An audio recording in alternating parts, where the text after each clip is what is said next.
seres diplomados não sabem fazer isso? He's always been a man of the people, and some now want him back. Calls are increasing for former Brazilian President Luiz Inácio Lula da Silva, popularly known as Lula, to return to public office. Former US President Barack Obama once called him the most popular politician on earth. But recent revelations present a major hurdle. I don't know any politician in Brazil who managed any election without secret donations. Secret donations were 3/4 of funding, according to my judgment. No one in Brazil has been elected without secret donations. Odebrecht's testimony is part of Operation Car Wash, an anti-bribery investigation that's rocked governments across South America. Lula is said to be among those named. He was taken into custody in January for questioning and has since been released.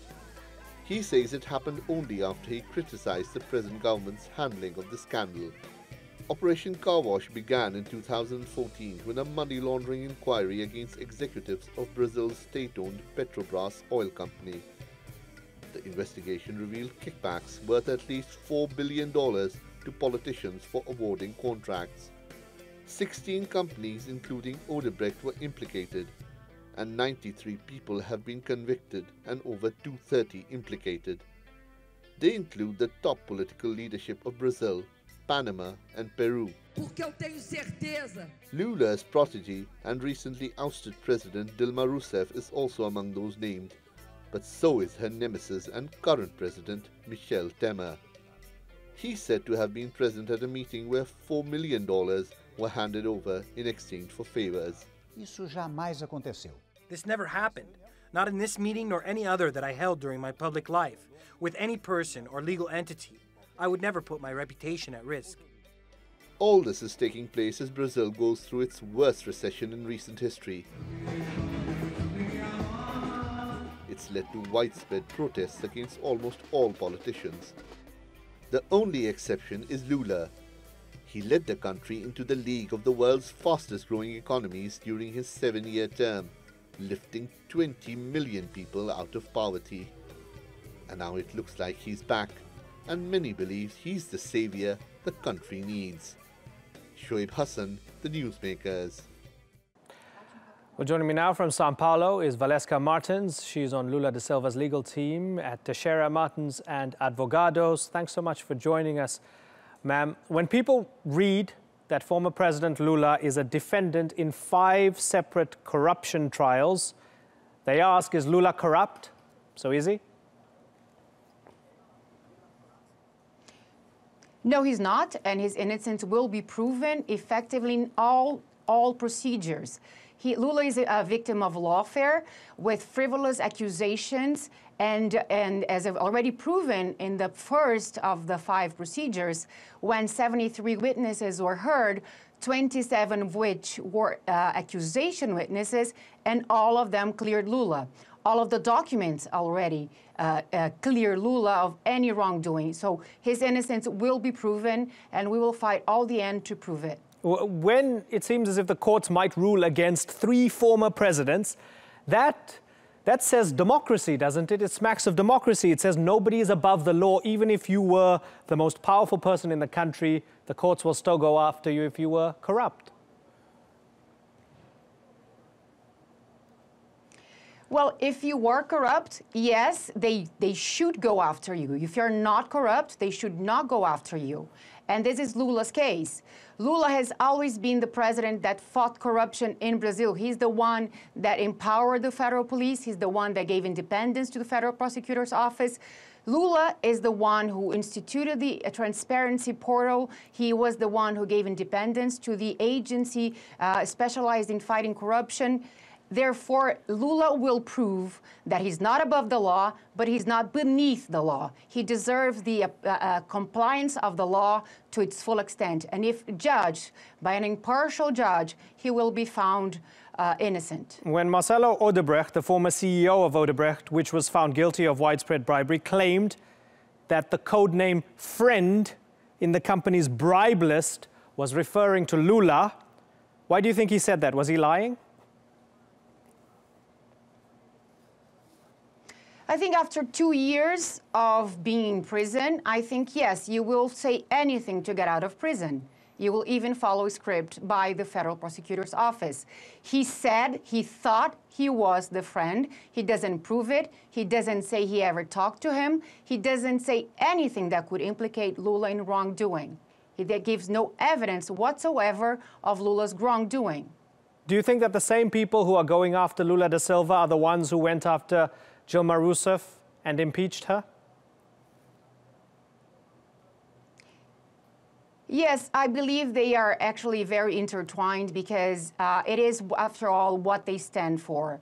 It is the Brazil of the federal constitution of '88, the social state, an independent state, a state of pride, a state of economic growth, a state where oil is preserved, it is served to the people, it is applied investment for education, for healthcare. So I believe, yes, they are actually the ones going after Lula and filing the frivolous lawsuits. It's against a whole plan of what Lula stands for. President Temer is also named in the corruption list, but he has temporary immunity because he's the president. How do you feel about that?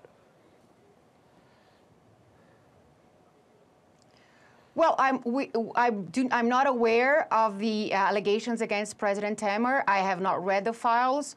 As Lula's lawyer, what I'm concerned and I want to express is that Lula is innocent, and he has always made it very clear that he will prove his innocence in any courtroom, and he will go and testify before any judge and clarify any accusations brought against him. If he's cleared, does he want to run for president again? Well, he at this point, I think it's premature to say that he wants to run. Of course, the latest polls put him in first place, even to win in the first round of any election, first or second round of any election. If he always made it clear that if time comes and he needs to stand up for the project of Brazil, he believes in, he will run. But it's premature at this point. It sounds as if that is a yes.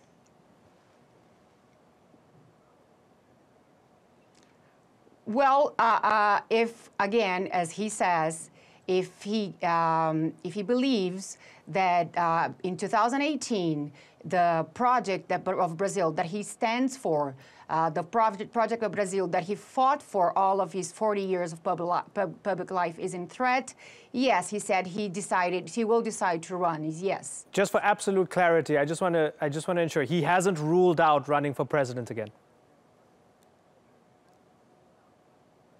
No, he has not. He has not. The Supreme Court, he will come to run in 2018 if... Please continue. I'm sorry. If he feels that the project is threatened. Mm-hmm. Okay, no, please, you go ahead, please. I want to ask you about the Supreme Court. Do you trust the Supreme Court? Absolutely, we trust the Supreme Court. We have taken Lula's violations against his human rights to the UN before its Human Rights Committee, because our appeal system did not present itself to be effective against Lula's violations, or in terms of repairing it, or even stopping the violations from occurring. But we have absolutely certainty that once the Supreme Court analyzes the case in the future, it will see that Lula's violations occurred and Lula is found innocent. Let me ask you about Sergio Moro, who was, of course, dubbed Super Moro by many who support him, the federal judge who initially was in charge of the car wash inquiry. Why do you believe he was impartial? Or he was not impartial? What's your problem with him? Well, we don't have a problem with him. We actually, it's very objective in terms of legal matters. He has shown to violate all of the codes of ethics of our magistrature. He has violated the codes of ethics of the Bangalore Code of Conduct from the UN. He has appeared in book launches where Lula is portrayed as being involved in a corruption scheme. He has been he let people photograph him with opponents, political opponents of Lula. And in order for you to be an impartial judge, you also have to give a perception of impartiality. Not only that, there's a legislative problem in Brazil. So the judge investigating and collecting the evidence, therefore involved in with the federal police, with the prosecutor's office in the investigation in Brazil, is the one who then is presiding the judge. But not only does he preside the trial, but he is actually the one alone to judge the merits of the case. Therefore, only this objective failure of legislation, which is inquisitorial, will lead to a lack of impartiality. Ma'am, it's a pleasure talking to you, and it's been great getting some insight into what you think and, of course, what the former president, Lula da Silva, thinks. Thank you very much for joining us, Valesca Martins.